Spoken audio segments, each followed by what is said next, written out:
Hello students, कैसे हो आप सब। लास्ट वीडियो में हमने कीबोर्ड किया, इनपुट आउटपुट डिवाइसेस किए और 2-3 लेक्चर हमने और भी इस सीरीज़ के ऊपर लिए हैं। अब आप उसको ध्यान से देख लीजिएगा। आज हम स्टार्ट करेंगे जनरेशन्स ऑफ कंप्यूटर्स। क्या स्टार्ट करेंगे आज हम? Generations of computer. Generations means अगर हम नॉर्मल टर्म में बात करते हैं, जनरेशन का मतलब होता है कि पीढ़ी दर पीढ़ी, कि फर्स्ट हमारे सुपर पेरेंट्स हो गए, फिर पेरेंट्स, फिर हम लोग, फिर आगे हमारे बच्चे। तो इसको हम जनरल इंग्लिश में हम जनरेशन बोलते हैं।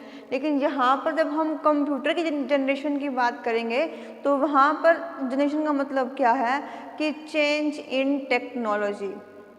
ठीक है, कि जैसे जैसे टेक्नोलॉजी ने ट्रेमेंडस चेंजेस परफॉर्म किए हैं, चेंजेस आए हैं, उसको हमने क्या नाम दे दिया?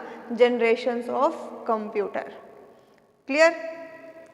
खाली जनरेशन क्या होता है, इसको इंग्लिश में कई बार बच्चों को कन्फ्यूजन हो जाती है, कुछ वर्ड्स उनको समझ में नहीं आते, तो इसकी हमने जनरल हिंदी बताई है कि पीढ़ियाँ, कि हमारी जैसे हम पुश्तैनी पीढ़ियाँ चलती आ रही हैं उस हिसाब से। लेकिन यहाँ पर कंप्यूटर की पीढ़ी कोई नहीं है, यहाँ पर क्या है कि कंप्यूटर ने कैसे कैसे टेक्नोलॉजी में चेंज आया हुआ है। ठीक है, तो आज हम इसकी टोटल अब तक जो है 5 जनरेशन्स हैं जो हम पढ़ते हैं। इसकी फर्स्ट की अगर हम बात करते हैं तो जो ये आपको ब्लैक बोर्ड पे ये स्लाइड दिख रही है, ये ब्लैक बोर्ड पे लिखा हुआ दिख रहा है, इसमें आपके पास कॉम्पिटिटिव एग्जाम्स में भी क्वेश्चन अकर होता है। बहुत बार जो है इसी पेज के ऊपर से आपके पास क्वेश्चंस हर एग्ज़ाम में कभी ना कभी पूछे हुए हैं, क्योंकि बिल्कुल बेसिक है ये। इसीलिए इनको यहाँ पर लैब में ना लगा कर कंप्यूटर की क्लासेस हम क्लासरूम में लगा रहे हैं, ताकि आपने आगे आने वाले एग्ज़ाम्स में भी आपको ये हेल्पफुल हो सकें। तो हम फर्स्ट जनरेशन की बात करते हैं। टाइम पीरियड क्या है? 1946 टू 1959। 1946 टू 59। किन्हीं बुक्स में 1 या 2 साल का जो है वेरी हो सकता है, बट अराउंड यही टाइम पीरियड रहेगा फर्स्ट जनरेशन का। ठीक है, इसकी टेक्नोलॉजी क्या है? Vacuum tube. बहुत बार एग्जाम में क्वेश्चन पूछा आता है कि what is the technology used in first generation, then the answer will be vacuum tube. Vacuum tube is the technology which is used in the first generation computers and the time period will be 1946 to 1959। Clear? अभी detail में इसके बारे में थोड़ा सा भी और discuss करेंगे। पहले ये चार्ट है, इसको एक बार हम डिस्कस कर लेते हैं। देन सेकंड जनरेशन, आप ध्यान देना कि जहाँ से फर्स्ट ख़त्म होगी सेकंड वहीं से स्टार्ट हो जाएगी। याद करने में आपको इस चीज़ की आसानी रह जाएगी कि आपको पता चल जाएगा कि 1946 टू हमने 1980 तक जाना है और इसको हमने 5 टाइम के अंदर डिवाइड किया हुआ है। सेकेंड पीरियड क्या है? 1959 टू 1965। और टेक्नोलॉजी क्या यूज़ की हुई है यहाँ पर? ट्रांजिस्टर्स जो हैं वो यहाँ पर यूज़ हो रहे हैं। टाइम पीरियड क्या है? 1959 to 65 and the technology is transistors. Clear? The third generation is time period 1965 to 1971 और टेक्नोलॉजी क्या यूज़ की हुई है हमने? Integrated circuits. इसी को ही हम क्या बोलते हैं? इसी को हम आईसीज भी बोल देते हैं। क्या बोल देते हैं? आईसीज। दो टेक्नोलॉजी जो ये आईसीज हैं, इसने हमारे कंप्यूटर टेक्नोलॉजी में इतनी चेंजेस कर दी हैं कि जहाँ से शुरू हुए थे और आज के कंप्यूटर में इतने चेंजेस आए हैं वो आईसीज की हेल्प से ही आए हैं। इंटीग्रेटेड सर्किट, इसकी शॉर्ट फॉर्म क्या है? IC. And the fourth generation time period क्या है? 1971 टू 80। 1971 टू 1980 ये इसका टाइम पीरियड रहेगा। और टेक्नोलॉजी क्या है इसकी? VLSI। VLSI, very large scale integrated circuits. In the third generation we use ICs, but in fourth or fifth we use very large scale integrated circuits. The last one is fifth generation computer, time period क्या है 1980 onwards, यानी कि अब तक 1980 के बाद जितने भी चेंजेस आ रहे हैं वो किसके अंडर फॉल करेंगे, वो फिफ्थ जनरेशन कंप्यूटर के अंदर ही आएंगे। टेक्नोलॉजी क्या है इसकी ULSI, ultra large scale integrated circuits. ध्यान दीजिए थर्ड, फोर्थ और फिफ्थ में टेक्नोलॉजी क्या है आईसीज। आईसीज मीन्स की मेमोरी की चिप्स की हमने यहाँ पर बात की है। तो यहाँ पर चिप्स की चिप्स कैसे हैं, आईसीज हैं, और यहाँ पर क्या कर दिया उनको भी और कैपेसिटी वाइज लार्ज कर दिया, वेरी लार्ज इंटीग्रेटेड सर्किट्स। अगर यहाँ पर कैपेसिटी 100 थी तो यहाँ पर थाउजेंड्स और लैक्स में आ जाएगी, और यहाँ पर उससे भी ज़्यादा बड़ी हो जाएगी, ultra large scale integrated circuits. Clear है ये? मैं एक बार दोबारा याद करवा देती हूँ। फर्स्ट जनरेशन टाइम पीरियड क्या है 1946 टू 1959, और टेक्नोलॉजी क्या यूज़ की हुई है हमने, वैक्यूम ट्यूब। क्लियर? और सेकंड का टाइम पीरियड क्या है 1959 टू 1965, टेक्नोलॉजी हमने क्या यूज़ की हुई है, ट्रांजिस्टर्स यूज़ किए हुए हैं। थर्ड जनरेशन का टाइम पीरियड क्या है 1965 टू 1971, और टेक्नोलॉजी हम क्या यूज़ कर रहे हैं, इंटीग्रेटेड सर्किट्स। ये नाम आप लोगों ने नहीं भूलना है।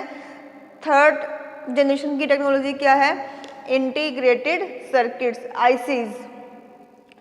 फोर्थ जनरेशन कंप्यूटर का टाइम पीरियड क्या है 1971 टू 1980, और टेक्नोलॉजी क्या है इसकी VLSI। एज इट इज़ आपको क्वेश्चन में मिलेगा, जो MCQs आते हैं एज इट इज़ ऑप्शंस आपको मिलेंगे, लेकिन याद आपको रखना है कि VLSI किस टाइम पीरियड में है, ICs किस टाइम पीरियड में है, और ULSI किस टाइम पीरियड के अंदर यहाँ पर आपके पास आएंगे।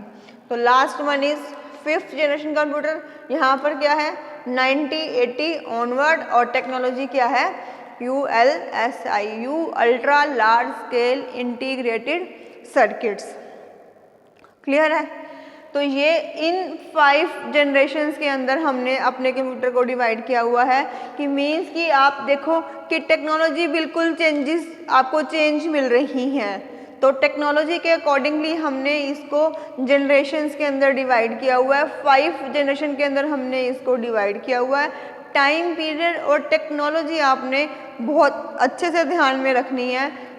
सिर्फ बीएड में ही नहीं, आपके बहुत सारे कॉम्पिटिटिव एग्ज़ाम्स में भी ये क्वेश्चंस जो हैं वो बारी बारी पूछे जाते हैं, और बच्चे काफ़ी कंफ्यूज रहते हैं, क्योंकि इसके अंदर देखो ये वर्ड्स हैं, ये आपको हिंदी में भी यही मिलेंगे और इंग्लिश में भी यही मिलेंगे। हिंदी मीडियम वाले बच्चों को थोड़ी सी दिक्कत आती है, क्योंकि यहाँ पर मोस्टली वर्ड्स जो है वो इंग्लिश में दिए हुए हैं, और आपको एज इट इज़ ही उनको लर्न करना है, क्रैम करना है, अगर आपको अपने मार्क्स को हाई करना है तो फर्स्ट की क्या है वैक्यूम ट्यूब, सेकंड की क्या है ट्रांजिस्टर्स, थर्ड की क्या है इंटीग्रेटेड सर्किट्स, फोर्थ की क्या है VLSI, very large scale integrated circuits, और फिफ्थ की क्या है अल्ट्रा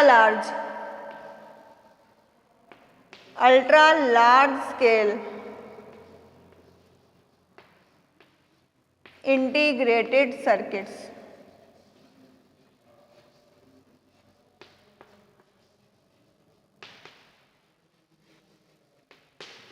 क्लियर?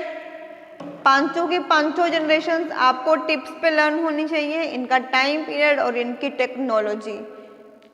ठीक है, बहुत स्टार्टिंग से ही यही आपको क्वेश्चंस, बेसिक के अंदर यही क्वेश्चंस आते हैं और बारी बारी पूछे जाते हैं, और बहुत से बच्चों को ये याद नहीं रहते हैं। आपको इनको अच्छे से ध्यान रखना है, इनको अच्छे से आपने याद रखना है। Time period 1946 to 59 and the technology is vacuum tube. Second का टाइम पीरियड क्या है 59 टू 65, टेक्नोलॉजी क्या है इसकी ट्रांजिस्टर्स। थर्ड का टाइम पीरियड क्या है 65 टू 71, और टेक्नोलॉजी क्या है इंटीग्रेटेड सर्किट्स। फोर्थ का टाइम पीरियड क्या है 71 to 80 और टेक्नोलॉजी क्या है, very large scale integrated circuits. और फिफ्थ का टाइम पीरियड क्या है, 90-80 ऑनवर्ड्स। और टेक्नोलॉजी क्या है, ULSI ultra large scale integrated circuits. ठीक है, अब बात आती है कि हमें वैक्यूम ट्यूब से ट्रांजिस्टर्स तक जाने की ज़रूरत क्या पड़ी, ट्रांजिस्टर से इंटीग्रेटेड सर्किट्स पे आने की ज़रूरत क्या पड़ी, क्योंकि यहाँ पर जब हम वैक्यूम ट्यूब्स यूज़ करते थे, एक तो हमारे कंप्यूटर का साइज़ बहुत ज़्यादा बड़ा हो जाता था, वो वैक्यूम ट्यूब्स हीट बहुत ज़्यादा प्रोड्यूस करते थे, और जहाँ पर इलेक्ट्रिसिटी की रिक्वायरमेंट बहुत ज़्यादा हो जाती थी, एक अलग स्पेशल रूम हमें इसके लिए बुक करना पड़ता था, एसी की रिक्वायरमेंट हमारे पास हो जाती थी, और इसके साथ साथ मीन टाइम फेलियर जो है वो विद इन वीक्स, हमें नहीं पता कि ट्यूब्स कब ख़राब हो जाएंगी, इंस्टॉल करते करते ही ख़राब हो जाती थी।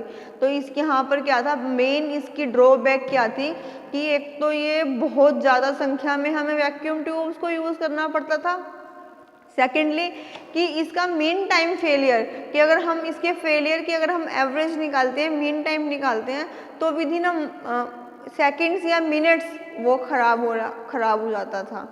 ठीक, तो हमने क्या किया, टेक्नोलॉजी को चेंज किया। यहाँ पर अब हमने क्या किया, ट्रांजिस्टर्स को यूज़ किया instead of vacuum tubes. Vacuum tubes हमने छोड़ दी और हम क्या यूज़ करने लगे, हम ट्रांजिस्टर्स यूज़ करने लगे। यहाँ पर भी क्या था कि एसी की रिक्वायरमेंट थी और हीट बहुत ज़्यादा प्रोड्यूस होती थी, साइज ऑफ कंप्यूटर भी क्या था, लार्ज था। लेकिन यहाँ पर क्या हमें बेनिफिट मिला कि जो हमारा मीन टाइम फेलियर था वो विद इन वीक्स पे आ गया, कि जो अब हमारा काम मिनटों में ख़राब हो रहा था वो हफ्तों तक चलने लगी। जैसे जैसे टाइम पास हुआ तो क्या हुआ, इंटीग्रेटेड सर्किट्स की इन्वेंशन हुई, और इसने हमारे सारे के सारे जितने भी ड्रॉबैक्स थे, एसी की रिक्वायरमेंट थी उसको ख़त्म कर दिया, हीट जो थी ज़्यादा प्रोड्यूस हो रही थी वो कम प्रोड्यूस होने लगी, हमें बहुत बड़े रूम की ज़रूरत नहीं पड़ी। यहाँ पर हमने क्या किया, एक पर्सनल कंप्यूटर इन्वेंट कर लिया with the help of integrated circuits. Clear है। फिर यहाँ पर जो पहले वाले आपने अगर देखा होगा कि जो पहले वाले कंप्यूटर्स थे उसमें फिर भी दिक्कत आती थी, स्टोरेज की प्रॉब्लम आने लगी, फिर मीन टाइम फेलियर की दिक्कत आने लगी। यहाँ पर अब जो था वो मंथ्स के अंदर आ गया, कि जो काम हफ्तों में ख़राब हो रहा था वो काम अब महीनों में ख़राब होने लगा। ठीक, फिर क्या किया, इंटीग्रेटेड सर्किट्स के साथ, यानी कि जहाँ पर एक वहाँ पर ज़्यादा यूज़ करके हमने वेरी लार्ज स्केल की कैपेसिटी जिनकी बहुत ज़्यादा थी वो वाले आईसीज हमने यूज़ करने शुरू कर दिए। और अब आप देखो कि हर एक पर्सन के पास या तो लैपटॉप मिलेगा या कंप्यूटर मिलेगा ही मिलेगा। क्यों? क्योंकि इसकी कॉस्ट जो है वो कम हो गई। यहाँ पर तक जो कॉस्ट की हम बात करते हैं, सिर्फ लार्ज बिजनेस जो थे, ऑर्गेनाइजेशंस थी, सिर्फ वो ही कंप्यूटर को अफोर्ड कर सकती थी, बाकी कोई अफोर्ड नहीं कर सकता था। लेकिन फोर्थ और फिफ्थ जनरेशन्स में क्या हुआ कि कंप्यूटर्स की कॉस्ट इतनी कम हो गई कि इसको हर कोई पर्सन, कि जिसके लिए इसको यूज़ करना आसान है, यूज़ करना आता है और इसके बेनिफिट वो आउटपुट ज़्यादा ले सकता है, तो वो इसको ख़रीदने लगा और वो अपने लिए पर्सनल कंप्यूटर की अरेंजमेंट भी यहाँ पर हो गई थी, क्योंकि कॉस्ट जो थी as compare to first, second और थर्ड जो है वो बहुत कम हो गई थी। आज तो जो कोविड का पीरियड चल रहा है, आप लोग देखोगे तो हर बच्चे के पास ही एक कोई ना कोई कंप्यूटर या पीसीज, लैपटॉप सब कुछ अवेलेबल है, क्योंकि इसकी कॉस्ट जो है वो बहुत कम हो चुकी है। ठीक है, आई होप ये पांचों जनरेशन्स जो हैं वो आपको समझ में आ गई होंगी। ठीक, थैंक यू।